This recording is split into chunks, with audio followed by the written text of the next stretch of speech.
Les habla el profesor José Ángel Mendino Alfaro, licenciado en Matemáticas y Física. Bienvenidos al curso de pruebas Saber en Matemáticas 21.1. La metodología es que usted, en la descripción del video le dejo el link para hacer la prueba práctica.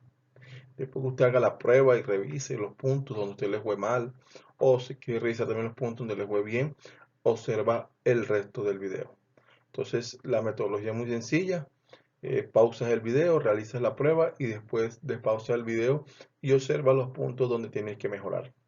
Muchos éxitos y recuerda suscribirte a mi canal, ya que hay muchos eh, videos acerca de las pruebas a ver. Está el curso 21.0 y está el curso 20.0. Bienvenidos y buena suerte.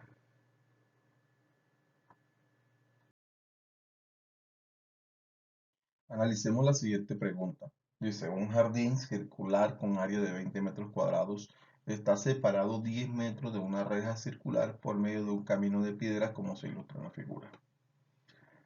Pregunta, con la información presentada, ¿es posible calcular el perímetro de la reja externa? Bueno, miren que aquí tenemos, esto es la reja, ¿no? Esta línea azul es la reja. Aquí hay una distancia de 10 metros y entonces acá hay un área, ¿no? En el jardín. Aquí lo que preguntan es si con esta información que tenemos es posible calcular el perímetro de la reja externa. O sea, es posible calcular esta longitud, lo que se denomina como la longitud de la circunferencia. Recuerden que para calcular la longitud de la circunferencia o perímetro de la circunferencia es el producto de pi por el diámetro. O también se puede decir como pi por 2 veces el radio. De cualquiera de las dos formas que usted quiera interpretarlo es correcto. Entonces fíjese que acá a veces tenemos el mito de que no, que es que el IFE nos da todo. Mire que acá no le está dando ni siquiera, ni le está dando el perímetro de la circunferencia, para que ustedes se fijen. Esto es un conocimiento que ustedes deben de tener de causa. Es decir, esto es algo que usted debe saber, que el perímetro de una circunferencia se calcula multiplicando el pi por el diámetro o pi por 2 veces el radio. Entonces, eh, si el perímetro de esta circunferencia se puede calcular multiplicando el pi por 2 veces el radio, entonces ¿qué tendríamos que hallar el diámetro o el radio? ¿Sí? ¿Que va desde dónde? ¿Desde dónde iría? Iría desde el centro de la circunferencia, que realmente es acá en este punto, que sería el centro de este jardín, hasta, hasta que toque la circunferencia, ¿sí? Sería del centro, vamos a hacerlo bien, del centro hasta acá. Entonces fíjense que aquí ya conozco una distancia, que es 10. Me faltaría conocer esta distancia que está aquí, que va de aquí a acá. Es decir, me faltaría conocer el radio de este jardín. Para sumarlo con esta medida, entonces me quedaría entonces el radio ya así de la circunferencia que forma la reja. Y en ese caso yo podría calcular, es decir, esta distancia. Ya tengo esta parte que es 10, me faltaría esta parte que es el radio del jardín, o sea, el radio de esta figura que está acá, de este círculo donde se encuentra el jardín. Entonces, cuando preguntan que si con la información subpresentada es posible calcular el perímetro, la respuesta es sí, sí es posible, ¿ya? ¿Por qué es posible? Porque aquí tengo ya 10 metros, aquí tengo el área de este jardín, pero recuerden que el área de un círculo que es igual a pi por radio al cuadrado. O sea que si yo tengo el valor del área y ya yo sé que pi es un valor irracional que lo puedo aproximar, entonces despejo el radio y me va a quedar que el radio es igual al área sobre pi. Y a eso les traemos la raíz cuadrada, ¿no? O sea que sería igual a la raíz cuadrada de área sobre pi. O sea que con este valor de 20 metros cuadrados yo puedo calcular el radio de este jardín. O sea, ya con el radio de este jardín, sumándole este valor, ya puedo utilizar esta fórmula que está aquí para calcular el perímetro de esta reja. Entonces, ¿se puede calcular? Claro que sí. Y haciendo este análisis, uno descartaría dos respuestas, ¿no? Y quedaría con la A o con la C. Entonces, la A dice sí, porque basta sumar el área del camino de piedras, el cual se usando la fórmula del área de un círculo, ¿cuánto es el radio 10? Ahora, si yo, obtengo el área, porque dice sí, porque solo basta sumar el área del camino de piedras. Entonces, si yo tengo el área, vamos a borrar acá, este es el camino de piedra, ¿no? Si yo tengo el área del camino de piedra, el área es esta porción que estoy aquí calculando. Sí, sí, solo basta sumar el área del camino de piedras. Yo me imagino que sumar esta área con esta área, ¿no? Al yo sumar las dos áreas, lo que estoy obteniendo que es el área total del círculo que le estoy mostrando. Pero una cosa es el área y otra cosa es el perímetro. Ojo, no se pueden confundir las dos magnitudes que se están calculando. Entonces, esta respuesta es incorrecta. Dice sí, porque el área define implícitamente el radio del círculo menor. Es lo que hicimos aquí. ¿Sí? Cuando se dice implícitamente era porque había que hacer este despeje. ¿Sí? Este despeje para llegar acá. A que radio es igual a raíz cuadrada de a sobre pi. Por eso hablo aquí de implícitamente. ¿Ya? Porque no estaba así de fácil. Habría que hacer este proceso algebraico para obtener valor de radio. Con este valor y el de la separación, o sea, el de 10 metros, se puede hallar el radio mayor. Era la idea que teníamos en un principio del ejercicio, ¿no?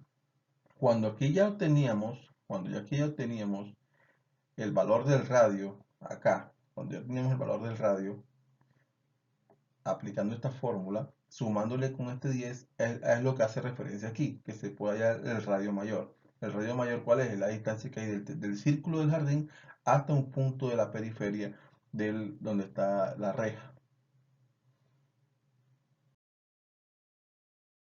Analicemos la siguiente pregunta. Dice, se construye una pirámide como la que se muestra en la figura. Pregunta, ¿cuál es la cantidad correcta de caras, aristas y vértices de la pirámide de la figura? Bueno, aquí en esta pregunta, una pregunta de interpretación. ¿Qué es interpretación? Porque nos están mostrando una información esquemática, en este caso, una pirámide, un sólido geométrico, y de ahí nos pide que expongamos una información. La información a la que hace referencia sería la información del número de caras, de aristas y de vértices. Cuando se estudian las pirámides, estos sólidos que son muy famosos por aquellas pirámides de Egipto, ¿sí? Hay que tener en cuenta algo. Las pirámides siempre se sientan sobre una base. En este caso, ustedes se pueden fijar que la base de esta pirámide es una base, digamos que forma de cuadrilátero, ¿no? Puede ser cuadrado, un rectángulo, la base de la pirámide. Entonces, teniendo en cuenta la base de la pirámide, se puede sacar el número de vértices, el número de caras y el número de aristas. Resulta que eh, la teoría de las pirámides dice que como aquí el número de lados de la base es 4, entonces los vértices serían 5, las caras serían 5 porque se le suma 1 y las aristas sería el doble de esta medida que sería 8.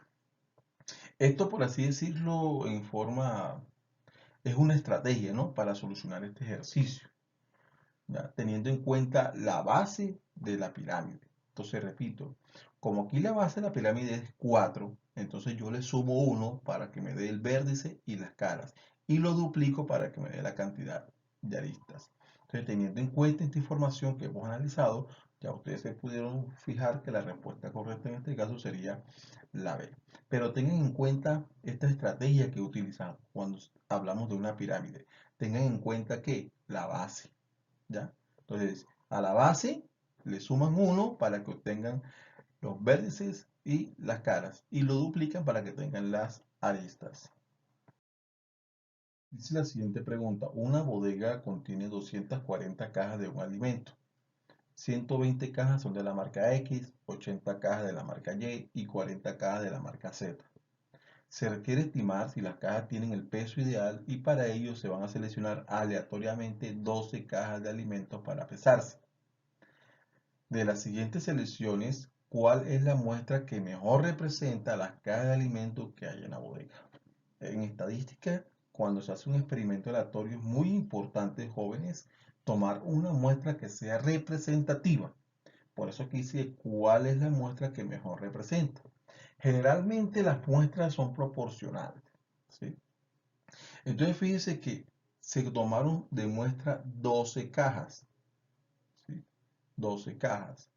Entonces mire que el total de cajas son ¿cuántas? 240. De esas 240, 120 fueron para la marca X, o sea, la mitad para X, ¿cierto? O sea que si la mitad va para X, en la muestra que vamos a tomar de las 12 cajas, para X tienen que ir 6 cajas, ¿sí? Haciendo el análisis preliminar. Uno antes de mirar las opciones de respuesta, hay que hacer un análisis preliminar para que usted pueda descartar dos por lo menos de las respuestas incorrectas y así usted va asegurando más el éxito en la respuesta a la pregunta. Entonces, si usted de entrada dice, bueno, si son 6 de X, ¿por qué son 6? Porque es que son 240 cajas de alimentos. Y de esos 240, 120 son de la marca X, o sea, la mitad son de X. Quiere decir entonces que si yo tomo una muestra de 12 cajas, la mitad también tiene que ser para X para que sea una muestra, digamos, proporcional. Entonces fíjense que acá la respuesta de una, mire, de una me marca la respuesta D, ¿cierto? Pero vamos a terminar el ejercicio para que usted se fije. Entonces dice acá, 80 son de la marca Y y 40 de la marca Z. O sea, de las 120, 80, 120, vamos a partir la otra mitad, ¿no? 120. Se parten dos, mire, vamos a partirlo así. 40 son para la marca Z y 80 son para la marca Y. O sea, el doble de Y, el doble de Y que de Z. Por eso aquí, si se fijan, mire, 4 de la marca Y y 2 de la marca Z. 4 es el doble de Z.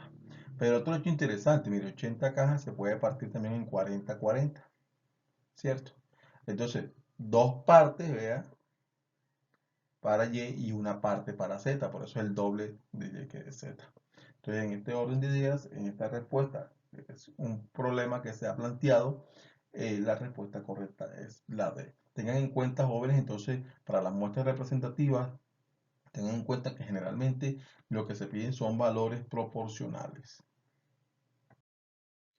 Acá dice, el área de un triángulo equilátero se puede hallar solamente conociendo la longitud de sus lados. Para esto se usa la fórmula raíz cuadrada de 3 sobre 4 por L al cuadrado. Dice, donde L representa el lado del triángulo.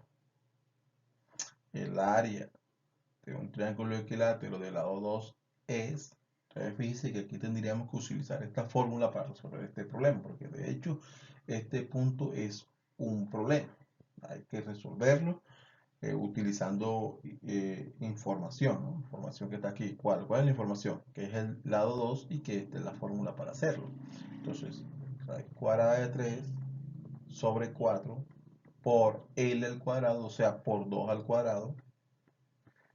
Entonces, raíz cuadrada de 3 sobre 4 por 2 al cuadrado, sabemos que es 4 porque 2 por 2 es 4, pero no 2 por 2 esto 2 porque ese es mal interpretado así, ¿no?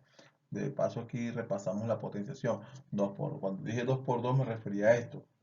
2 al cuadrado es igual a 2 por 2, que es 4. Ojo, a este producto, a repetir dos veces la base como lo indica el exponente, porque hay estudiantes que hacen esto, 2 por 2, 4, y eso es incorrecto.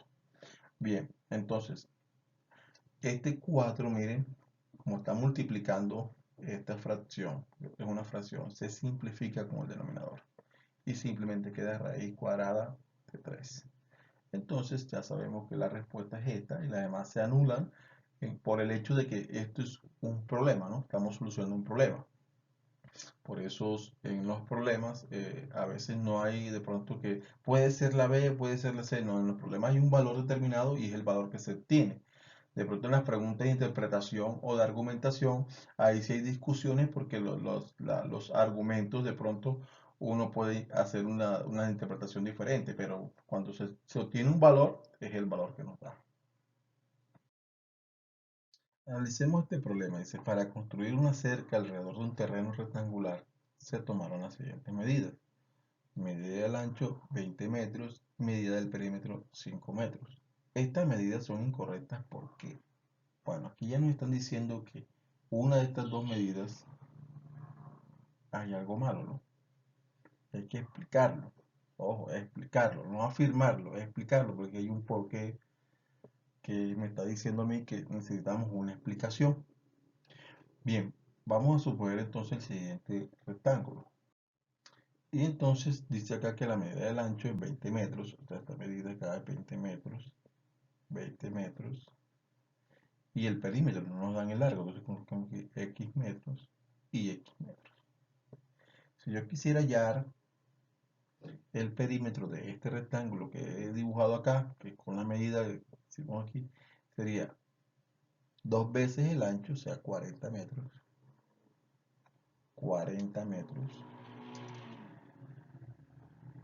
más dos veces el largo, o sea, 2x metros. Este sería el perímetro de este rectángulo teniendo en cuenta la medida del ancho. Ahora, miren que el perímetro acá nos afirma que es 5 metros.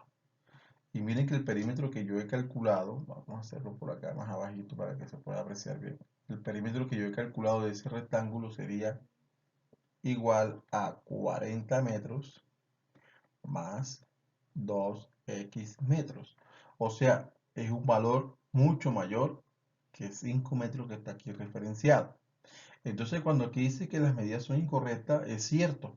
O está incorrecto el ancho o está incorrecto el perímetro. ¿Sí? Porque si yo hago si yo propongo un rectángulo, que tenga de perímetro, que tenga de perímetro 5 metros, por ejemplo, que este mida 2 metros, que este mida 2 metros, un ejemplo, ¿no? Perdón, vamos a hacerlo de esta forma. Vamos a hacerlo para que esto mida 0,5 metros, por ejemplo. Que este mide 0,5 metros y que este mida 2 metros. Si yo sumo esto, esto me va a dar un perímetro de 5, pero mira que el ancho aquí es 0,5 metros. O sea, estas medidas no son correspondidas. ¿Sí? Ni la medida del ancho corresponde al perímetro, ni el perímetro corresponde a la medida del ancho. Uno de los dos hay un error. Por eso acá dice, estas medidas son incorrectas. Ahora, vamos a buscar el por qué son incorrectas, ¿no? Teniendo en cuenta esto que ya le hemos explicado. Dice al elevar el perímetro al cuadrado, o sea, perímetro al cuadrado, en este caso es 5, no se obtiene el valor del ancho. Entonces, usted eleva 5 al cuadrado, eso le va a dar 25, ¿no? 25 incluso metros cuadrados. Y a pesar de que mire, esta información es verdadera, al elevar el perímetro al cuadrado no se obtiene el valor del ancho, eso es verdad. Pero ojo, aquí hay una situación, y es que el perímetro no se relaciona con el ancho de esta forma.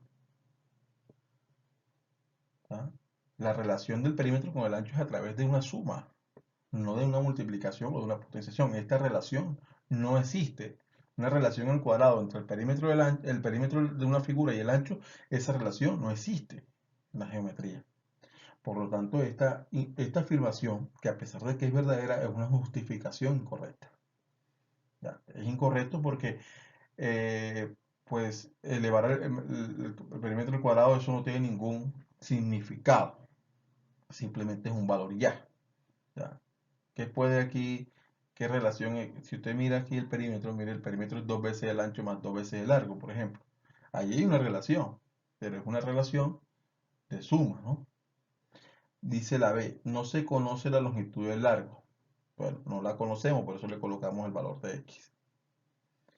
Y por tanto es imposible conocer el perímetro. Bueno, fíjese que si yo no conozco el largo, pues obviamente conocer el perímetro sería algo complicado, ¿no? Pero el hecho no es ese. El hecho es que estas medidas son incorrectas porque no hay una correspondencia entre la medida del ancho y el perímetro de la figura. ¿Ya? Entonces, fíjese que esta información, que también es verdad, también es incorrecta, ¿ya? Porque no está explicando por qué estas medidas son incorrectas. Ojo, él está tomando, mire lo que está haciendo, está tomando la información de aquí que tenemos y le está haciendo una afirmación simplemente. Entonces, fíjese, la C dice, el perímetro es la suma de los lados y por tanto debe ser mayor que cada uno de estos. Esto sí es una explicación. Claro, porque si el perímetro es la suma de todos los lados, tiene que ser mayor que los lados. Eso es lógico, ¿no? Y esta relación sí existe, mire, esta relación, porque el perímetro es la suma de los lados y este lado y este valor tiene que ser mayor que cada uno de estos. Esta relación sí existe. Ahora miremos la D. Como el ancho es el cuádruple del perímetro, sí, bueno, eso es lo que vemos. Mire que el IFE, lo que estaba diciendo ahorita, el IFE toma afirmaciones correctas de aquí. Y mire, el ancho, claro, es el cuádruple del perímetro, es verdad. Ahí lo estamos viendo. Significa que los cuatro lados son iguales. Entonces viene otra, aquí viene, significa que los cuatro lados son iguales. ¿Ya? Entonces no pueden ser iguales los cuatro lados porque si estamos, bueno, podrían ser igual, pero el hecho aquí es que estamos hablando, estamos explicando por qué estas medidas son incorrectas. Y esto no está explicando por qué son incorrectas, simplemente está diciendo como el ancho es el cuádruple del perímetro, significa que los cuatro lados son iguales. Bueno, entonces, esta afirmación también es incorrecta, ¿ya? Porque no está explicando el hecho de por qué estas medidas que se tomaron son incorrectas. Analicemos este ejercicio. Dice, la figura muestra la estructura de tres zonas cuadradas de una finca que deben dividirse entre dos propietarios. Se tienen las siguientes opciones para dividir el terreno disponible entre los dos propietarios. Opción 1, la zona 1 para el propietario 1, la zona 2 para el propietario 2 y la zona 3 se divide en partes iguales entre los dos propietarios. La opción 2 dice la zona 1 para el propietario 1 y las zonas 2 y 3 para el propietario 2. Al comparar las opciones presentadas, es correcto afirmar que, bueno, jóvenes, fíjense que, bueno, uno a simple vista dice, bueno, así, la opción 1, ¿no? Porque dice que esta para el propietario 1, propietario 2, está para por la mitad y listo. A ojo, así, a simple vista, ¿ya? Y de pronto a simple vista uno dice, ah, ¿cómo así? La zona 1 para el propietario 1 y esta 2 para el 2, o sea que el 2 tendría mayor cantidad. Es lo que se genera a simple vista, ¿no? Entonces, aquí hay que analizar algo de fondo. Mire que estas zonas, ¿sí? Limitan con este triángulo rectángulo imaginario que se forma aquí. ¿Sí? Porque los que ellos se van a partir son estos terrenos, ¿no? Terreno 1, terreno 2 y terreno 3. Esto aquí sería como ¿cómo sería, no? Un bache ahí o una discontinuidad en esas áreas, o simplemente un terreno que está ahí limitante con estas áreas que no son de ellos. Este terreno que está ahí no es de ellos, este terreno. ¿Ya? Un triángulo que se genera ahí como frontera entre las tres zonas que ellos están repartiendo. Pero ese triángulo tiene algo particular, jóvenes. Y mire que aquí se le colocan este símbolo. Y este es un triángulo rectángulo. ¿Sí? Este es un triángulo rectángulo. Al ser un triángulo rectángulo, ahí los lados tienen unos nombres especiales. ¿Sí? El lado que está opuesto al ángulo recto, porque esto que está aquí significa ángulo recto, sería la hipotenusa. Y los otros dos lados que comprenden ese ángulo recto serían los catetos. Los catetos. ¿Sí? Y usted sabe por teorema de Pitágoras que la medida de la hipotenusa al cuadrado es igual a la sumatoria de las medidas de los catetos al cuadrado. ¿Sí? O sea que este lado, vea, este lado se compone entonces de la suma al cuadrado de este lado y de este lado. ¿Sí? Entonces, esto en Pitágoras, en otros tipos de demostraciones, lo que podemos hacer es que como este a al cuadrado, o sea, este valor a al cuadrado sería el valor de el área, ¿no? También podemos interpretarlo de esta forma. A al cuadrado, como esta A, digamos que esta A abarca un ejemplo, 5. Un ejemplo, ¿no? Entonces, 5 al cuadrado, ¿sí? Vamos a poner un ejemplo acá, vamos a poner un ejemplo práctico. Vamos a suponer que esta A vale 5. O sea que 5 al cuadrado, ¿cuánto es? 25. O sea que, este es un caso hipotético. Todo esto mide 25. Ahora, vamos a suponer acá que B mida 4. Perdón, vamos a suponer que B mida... eh, sí, vamos a suponer que B mida 4. 4 al cuadrado, B mida 4. Y vamos, que en este caso 4 al cuadrado. Y que C mida 3. Sí, 3 al cuadrado. Una suposición. Entonces, fíjate, 4 al cuadrado es 16, más 3 al cuadrado que es 9, y entonces 25 es igual a 16 más 9 que es 25. ¿Cuál es el punto al que yo voy? El punto al que yo voy es el siguiente. Si aquí estamos utilizando el teorema de Pitágoras, el teorema de Pitágoras nos está orientando lo siguiente, está dando a entender que este cuadrado que está aquí es igual a la suma de este cuadrado más la suma de este cuadrado. ¿Sí? Es lo que nos está orientando el teorema de Pitágoras y por eso le traje este ejemplo. Este es un ejemplo, un caso hipotético, ¿no? Para que usted se dé cuenta entonces que este cuadrado es igual a la suma de estos dos cuadrados que están acá. Por lo tanto, si nosotros miramos la respuesta acá, dice que la opción 1 es equitativa. Ya sabemos que la opción 1 no es equitativa porque la opción 1 lo que quiere es que el E1 dividir de esta forma. La opción 1 lo que quiere es darle esto al propietario 1 y esto al propietario 2 y esto partirlo para los dos, ¿verdad? Ya sabemos que eso no es equitativo porque aquí lo ideal que es, lo ideal es lo que se firma en opción 2, ¿sí? La opción 2 es equitativa para los dos propietarios. ¿Por qué es equitativa? Porque el área 1 se compone de la suma del área 2 y del área 3. Por eso en este caso la opción correcta sería la C. Analicemos el siguiente problema. Una fracción simple propia es aquella en la que el numerador es menor que el denominador. Por ejemplo, 3 octavos, 12 23avos, 125 431avos, siempre y cuando el numerador y el denominador sean números naturales. En la recta numérica, ¿dónde se localizará una fracción simple propia? Entonces, analicemos lo siguiente. Acá el IFES habla de una fracción simple propia. En los libros comúnmente simplemente se dice fracción propia. Pero bueno, entonces es muy simple, ¿no? Esas fracciones propias o simples propias son aquellas donde el numerador, en este caso por ejemplo 3, es menor que el denominador, en este caso 8. Igualmente pasa con esta fracción y pasa con esta fracción. ¿Sí? Si nosotros queremos dividir esta fracción, ¿sí? Porque este símbolo también significa división, sería 3 entre 8. Ahora, como este número que es el numerador, cuando es una fracción propia, siempre va a ser menor que el denominador, ojo, cuando es una fracción propia. Entonces, es lógico que cuando usted vaya a hacer la división, este número, popularmente, como uno dice acá, 3 entre 8 no cabe. Así dice uno en el argot popular.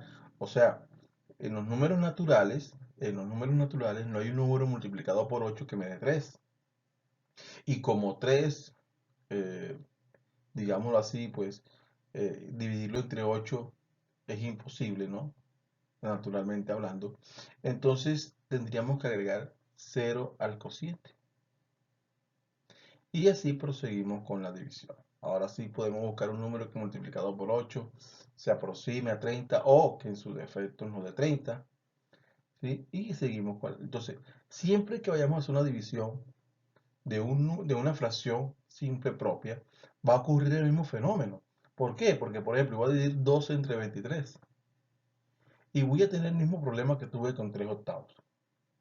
No hay un número natural que multiplicado por 23 me dé o se aproxima a 120. En este caso, 0 aquí y 0 el cociente. Y seguimos con la división. En resumidas cuentas, siempre que vayamos a dividir un número, ¿sí? O perdón, una fracción simple propia, siempre nos va a ocurrir este fenómeno. Nos va a dar 0, algo, 0,1, 0,2, 0,3, 0,4, 0,5. Ahora, como este número 3, por ejemplo, 3 entre 8, como este número, cuando es propia la fracción simple propia, este número siempre va a ser menor que el denominador. ¿Sí? O sea, nunca va a ser igual. O sea, nunca va a ser, ya si es 8 sobre 8, ya no estaríamos hablando de una fracción propia. ¿De qué sería una fracción propia, por ejemplo? Sería una fracción propia 3 sobre 8, sería una fracción propia 1 sobre 8, 2 sobre 8. Vamos a colocar aquí, de igual está aquí, fracciones propias, ¿no? 2 sobre 8, 7 sobre 8, todas estas van a ser fracciones propias. ¿Sí? 4 sobre 8, 3 sobre 8, todas estas van a ser fracciones propias. Y cuando usted divida cada una de ellas, 3 entre 8, 4 entre 8, 3 entre 8, siempre va a dar 0, y un número. 0, y un número. Y ese número va a ser mayor que 0, por supuesto, porque da 0, por ejemplo, vamos a terminar la división hasta 30 entre 8. Entonces aquí sería, bueno, 3 por 8, 24 y 4 por 8, 32. Con 4 se pasa, o sea que sería 3, ¿no? 3 por 8, 24, que de 30 me sobrarían 6. Entonces, ¿qué es? Seguimos agregando 0 y buscamos un número que multiplicado por 8 se aproxima a 60. En este caso sería 7, ¿no? Porque 8 por 8 se pasa, 64. De 7 por 8 sería 56, que de 60 sobran 4. Seguimos agregando aquí. Y entonces aquí queda 5 por 8, 40, que de 40, 0. Entonces fíjense que 3 octavos es igual a 0,375. Y si usted divide 4 octavos, 1 octavo, 2 octavos, 7 octavos, le va a dar un valor 0, algo. O sea, le va a dar un valor entre 0 y 1. ¿Qué quiere decir entre 0 y 1? Que es mayor que 0 y que es menor que 1. ¿Cuál es la única forma que esta división tome 1? Que entonces no sea 3, sino que sea 8, pero ya no sería una fracción simple propia, porque recuerden que la fracción simple propia es aquella que el numerador es menor que el denominador. Entonces, siempre va a ocurrir que la división entre de una fracción propia siempre va a dar un valor entre 0 y 1. Entonces, ¿dónde se localizará una fracción simple propia? Bueno, aquí lo tenemos, ¿no? Entre 0 y la unidad. Cuando hablamos de 0 y la unidad nos referimos entre 0 y 1. Acá está otra opción, 0 y un medio, pero miren, medio es 0,5. Si usted divide, por ejemplo, 7 entre 8, que es ya cercano a la unidad, le va a dar un número mayor a 0,5. Acá es entre 1 e infinito. A lo contrario, porque es entre 0 y 1. Y acá entre 1 y 3 medios. Ya dijimos que no puede ser, nunca va a tomar el valor de 1. ¿Por qué? Porque si toma el valor de 1, entonces porque el numerador es igual que el denominador. Y acá en la definición está siendo claro y concreto cuando dice que el numerador es menor que el denominador. Por esa razón, entonces la respuesta correcta es la A. Analicemos entonces el siguiente problema. Dice, un contratista va a embaldosar el piso de un baño utilizando baldosas cuadradas de 20 centímetros de lado. El único almacén de la zona que vende las baldosas requeridas es la chapa, pero por experiencia el contratista sabe que de cada 10 baldosas que compran allí, 2 no se pueden utilizar por defectos de fabricación. Pregunta, ¿cuántas baldosas debe comprar como mínimo el contratista para embaldosar completamente el piso? Entonces, miren lo siguiente. aquí el piso del baño mide 200 centímetros por 200 centímetros. Claro, es un baño cuadrado, ¿no? De longitudes, porque las longitudes son iguales. Entonces, para yo saber cuántas baldosas necesita, tendríamos que calcular el área del baño. Como es un cuadrado, sería área igual a lado por lado. O sea, área igual a 200 centímetros por 200 centímetros. Entonces, esta multiplicación es muy fácil. Simplemente multiplico 2 por 2, 4. Y agrego los ceros, que son 4 ceros. O sea que esta área del baño sería 40.000 centímetros cuadrados. Estamos utilizando centímetros porque es que las baldosas que él va a comprar también están en centímetros. Entonces siempre para trabajar en la misma y con las mismas unidades. Ahora, si él va a comprar una baldosa que tiene 20 centímetros de lado, o sea que también es cuadrada, entonces para saber cuántas baldosas necesita del piso del baño, tendríamos que dividir entonces el área de la baldosa y tendríamos que dividir entonces el piso del baño entre el área de la baldosa para saber cuántas baldosas caben en este piso del baño. Ahora, el área de la baldosa que tiene que comprar es 20 por 20, o sea que el área también sería igual a lado por lado, y 20 por 20 sería 2 por 2, 4. Y agrego los ceros, o sea 400 centímetros cuadrados. Ahora, ¿cuántas baldosas caben en este piso del baño? Tendríamos que dividir el área del baño, que es 40.000,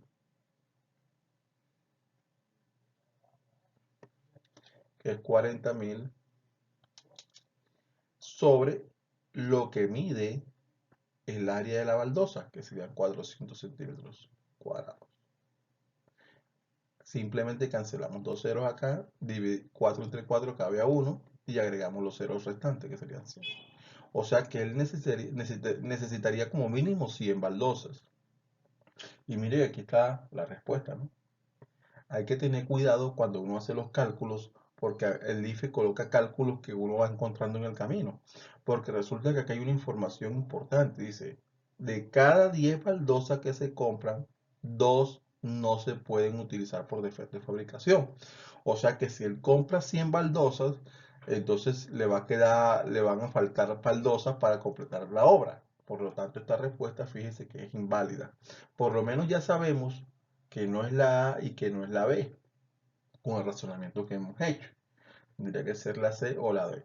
Ahora, se dice que 2 de cada 10, o sea, 2 de cada 10, si nosotros transformamos esta fracción a porcentaje, sería 0,2 y esto sería igual a 20%. O sea que un 20% de las baldosas, salen defectuosas.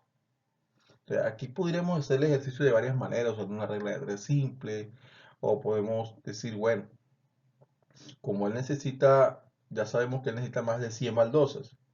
Entonces usted dice, bueno, si compra 110, 110 por, por 2 sobre 10, que es que estos tres valores son lo mismo, ¿no? Estos tres valores son lo mismo. Podemos trabajar con este, por ejemplo, 2 sobre 10. Entonces sería 2, aquí podemos simplificar este 0 y este 0. Y 2 por 11 me quedan 22.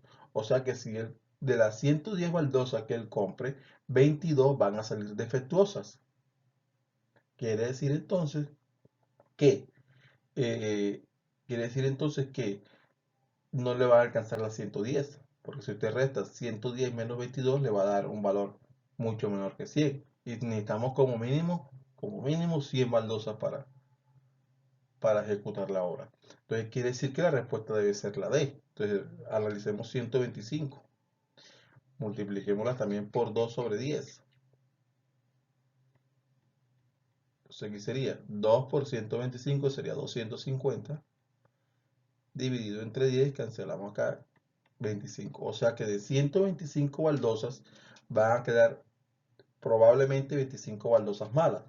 Y 25 menos 125 nos daría 100. Por lo tanto, él debe comprar como mínimo 125 baldosas. Esa sería una forma de resolver el ejercicio. Vuelvo y digo, podríamos entonces también plantear una regla de 3 simple. ¿Cómo la plantearíamos? De la siguiente manera. Bueno, como se sabe, acá en la información nos dice que de cada 10 baldosas que compran allí, 2 no se pueden utilizar. O sea que de cada 10 baldosas solamente 8 sirven. Entonces tendríamos esta proporción, ¿no? De cada 10 baldosas, 8 sirven. Entonces, ¿cuántas baldosas tendremos que comprar, en este caso X, para que 100 sirvan? Esa sería la otra, la cuestión, ¿no? ¿Cuántas baldosas tendría que valer X para que 100 sirvan? Si ya sabemos que de cada 10 baldosas sirven 8. Entonces tenemos esta proporción, la igualamos, ¿sí? La igualamos, que esto sale de una regla de 3, ¿no? Podríamos aplicar también la regla de 3, que dice que X, de cada 10 baldosas, si compramos como mínimo 100, entonces teniendo en cuenta que nada más sirven 8. Entonces aquí multiplicamos en cruz, X por 8 y 100 por 10. Lo mismo que vamos a hacer acá. Sería 10 por 100 que nos da 1000 igual a X por 8 que nos da 8X. Entonces, este 8 que multiplica la X, transponemos a dividir acá 1000, nos queda X igual a 1000 sobre 8 y esto igual 1000 sobre 8 a 125. Es la cantidad de baldosas mínimas que debe de comprar, porque como 2 de cada 10 salen malas, entonces, como lo demostramos ahorita, si multiplicamos este valor por 2 de cada 10, nos va a quedar entonces 25, que son las 25 baldosas que van a quedar mal, pero como necesitamos 100 baldosas, acá lo demostramos, 100 baldosas para cubrir el piso del baño, entonces con 125 baldosas como mínimo podremos enchapar ese baño. Analicemos la siguiente pregunta. Es un experimento, consiste en medir el alcance horizontal de un proyectil en función del ángulo con el que se lanza respecto a la horizontal. En la gráfica se registran los resultados de 99 lanzamientos realizados con la misma velocidad inicial. El comportamiento del alcance respecto al ángulo es. Entonces, si nosotros analizamos la tendencia de esta figura, nos damos cuenta que el recorrido, la trayectoria del proyectil hace referencia a una curva, ¿no? Una curva incluso paraboloica. Entonces, decir que es lineal sería algo incorrecto. ¿Ya? Lineal es cuando, por ejemplo, si los puntos estuvieran así, hubiera una correlación de esta manera, ¿no? Por ejemplo, que los puntos estuvieran de esta forma, que cuando uno trate de unir los puntos, fíjese, mire, se aproxima a una línea recta, pero esto se aproxima, como ustedes se dan cuenta aquí, es a una curva de índole parabólica. Ahora, cuando esto se llama también tiro parabólico, ¿no? Deben de recordarlo por física. Entonces aquí con toda seguridad sabemos que es no lineal, no lineal. Ahora, no lineal y más disperso, hablamos de dispersión. Si ustedes miran la gráfica, los puntos donde hay más dispersión, porque miren que aquí está muy cerquita, mire, aquí también está cerquita. Mira, acá es donde hay más dispersión de los datos, ¿no? Están los datos un poco más sueltos. Entonces dice aquí, no lineal y más disperso cuanto mayor sea el ángulo. Fíjense que aquí está el ángulo, ¿no? Y aquí en el ángulo los valores están muy cercanos. Y acá no lineal ni más disperso cuanto mayor sea el alcance. Cuando hablamos de alcance hablamos aquí en esta posición. En esta posición en la que estamos acá, vamos a resaltarla aquí. Aquí vemos que hay dispersión, los puntos están sueltos, por así decirlo. Acá los puntos están más junticos. Por esa razón, entonces, la respuesta correcta sería la D. No lineal y más disperso cuando mayor sea el alcance. Analicemos el siguiente problema. Dice, se quiere calcular la distancia entre dos puntos, P y Q, pero hay un muro entre ellos. Con una cinta métrica se comprueba que la distancia de P a cierto punto R es 12 metros y la distancia de Q a R es 15 metros. También se sabe que el ángulo formado por los segmentos PR y QR es de 60 grados. Teniendo en cuenta que, bueno, ahí tenemos información. Dice, ¿cuál de las siguientes expresiones corresponde a la distancia entre P y Q? Bueno, vamos a ilustrar la situación. Aquí tenemos el punto P, vamos a colocarlo acá. Y dice que entre P y Q hay un muro, o sea, aquí hay un muro, ¿no?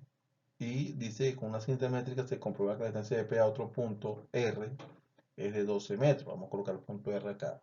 Vamos a colocar este P, este es R. Entonces acá sí, vamos a hacerlo más. Bueno, vamos a suponer que eso es una línea recta. Esto aquí es 12 metros. Y la distancia de QR, o sea, el otro punto que estamos en cuestión de QR acá, vamos a suponer que este Q es de 15 metros. También se sabe que el ángulo formado por los segmentos PR, o sea, este segmento PR y QR aquí, o sea, estamos hablando de este ángulo, es de 60 grados. Entonces, vamos a colocar aquí. Y el muro tiene que estar acá, ¿no? El muro tiene que estar aquí. Bien, acá dice que tendríamos que hallar la distancia entre P y Q, ¿no? Corresponde a la distancia de P y Q, de aquí a acá. Llamemos este valor, llamémoslo, por así decirlo, X.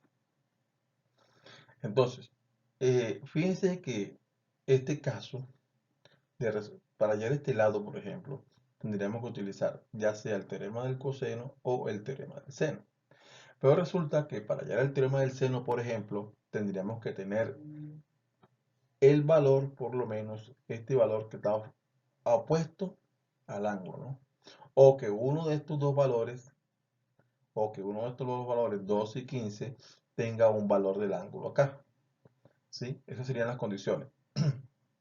O que conozcamos X, pero no los conocemos, o que por lo menos uno de estos dos valores, 12 o 15, tenga un valor del ángulo, pero mire que estos ángulos no lo conocemos. Por lo tanto, aquí utilizar la ley del seno sería, digamos que, imposible. ¿Sí? Porque es que la ley del seno que dice, mira, aquí te lo tienes, seno de A sobre A igual a seno de B sobre B. Entonces, ¿qué pasaría aquí? Si usted utilizaría esta ley, por ejemplo, necesitaría conocer o conocer dos lados y un ángulo, pero que ese ángulo sea el opuesto. Y fíjese que aquí el opuesto no lo conocemos. O necesitaríamos conocer dos ángulos y un lado, pero aquí nada más tenemos un ángulo, por eso el teorema del seno no lo podemos utilizar. Ahora, el caso del teorema del coseno sí lo podemos utilizar porque el teorema del coseno aplica el caso que es lado, ángulo, lado, que es este caso que tenemos acá. ¿Sí? Es el caso lado, ángulo, lado.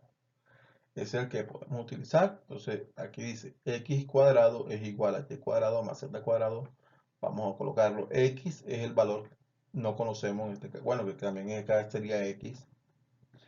Es igual a y cuadrado. Pero y cuadrado podría ser 12 o podría ser 15. Vamos a suponer aquí que y es 12. Entonces sería 12 al cuadrado. Como las medidas están en metros, las dos lo colocamos al final las unidades. Más z, vamos a decir que z es 15, 15 al cuadrado, menos 2 veces y, 12 por z, que es 15, por el coseno del ángulo. El coseno del ángulo en este caso sería 60. Entonces, x al cuadrado es igual 12 por 12, 144, más 15 por 15 es 225, menos 2 por 15 es 30 y 30 por 12 sería 360 por coseno de 60. Ahora, x cuadrado es igual, esta suma, ¿verdad? 144 más 225, eso nos daría 369 menos 360 que multiplicaría el coseno de 60, que aquí nos lo dieron, vean, coseno de 60 es igual a un medio. Entonces acá, esto nos va a quedar 369 menos 360 por un medio, es como si estuviéramos dividiendo 360 entre 2, que nos daría 180. Entonces 369 menos 180, eso nos va a dar entonces un resultado de 189. Ahora, tenemos es x cuadrado, ojo, x cuadrado igual a 189. Para hallar el valor de x tendríamos que aplicar raíz cuadrada a ambos miembros de la igualdad, perdón. Entonces nos va a quedar x igual a raíz cuadrada de 189. Es el valor que tendríamos que buscar, la distancia entre P y Q, que es precisamente este valor que tenemos acá. Esa sería la solución a este problema. Estas preguntas fueron tomadas de la Guía de Orientación Grado Décimo Matemáticas, publicado por el IFES, todos los derechos de autor reservados. Esta publicación se hace porque es una contribución académica que hago yo para los estudiantes, para que se preparen. Esto no tiene ningún tipo de rubro o de cobro, así que esto es totalmente gratuito, porque el IFES así lo manifiesta. Esos materiales del IFES se usan solamente para trabajos académicos, aquí, así como se presenta en este video. Muchas gracias por la atención prestada. Si quieres ayudarme a seguir construyendo más contenido, por favor, dale like, suscríbete a mi canal y escribe tu comentario. Muchas gracias.